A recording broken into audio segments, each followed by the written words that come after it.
Most people would say, well, how would you have an economic base for such a project when the town population is only 5,000? Well, you saw that as a problem and you said this is a way that we can overcome that. Yeah.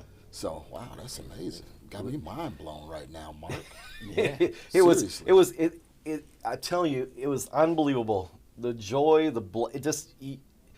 dealing with these small towns was the best thing ever. I mean, I love the people in the small town. They take pride in their communities. And it's like a family. When I roll into town, it was the craziest thing. I'd sit down again. There's the city managers, the mayors, all the bank presidents, the owners, whatever, would all meet me there. Because it's a benefit for all of them, right? Correct. Even the bankers, it's like, okay, well, we can finance this project because it brings economic development back into the town. Yeah. And all my partners, I probably collectively had 800 accredited investment partners throughout the country, because every project I did was a different development group or different investment group. And all those investors came through the city, through the local banks and all that stuff. I'll give you a prime example. When I went from just my partner and me owning them, if we're going to leverage the whole thing, 110%, that's back in the good old days. Right. To the point where, we got to actually put money in these things. I was actually on deal number 6.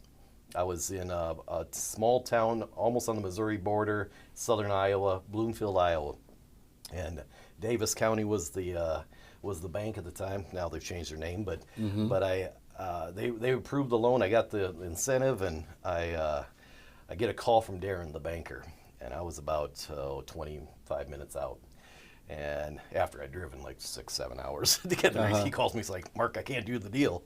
I'm like, "What do you mean you can't do the deal? I'm on the way to sign the bank loans here, the construction loan."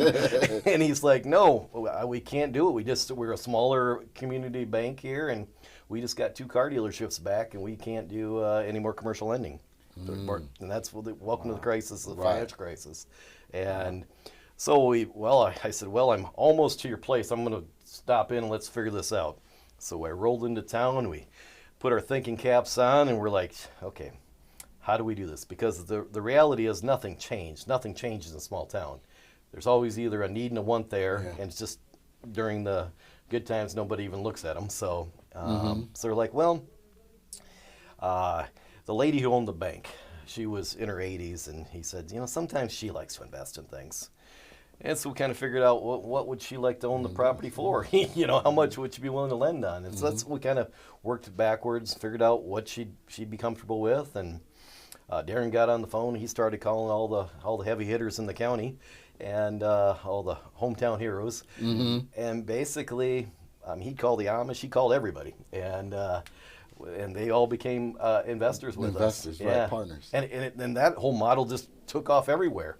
Because during the financial crisis, where most markets were soft, the ag markets and the energy markets were fairly strong.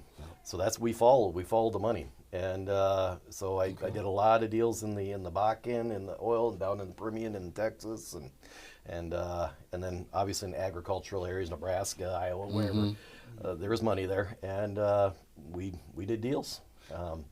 So that's you're a man of many ventures, huh, Mark? I'm crazy is what I am. So That's great.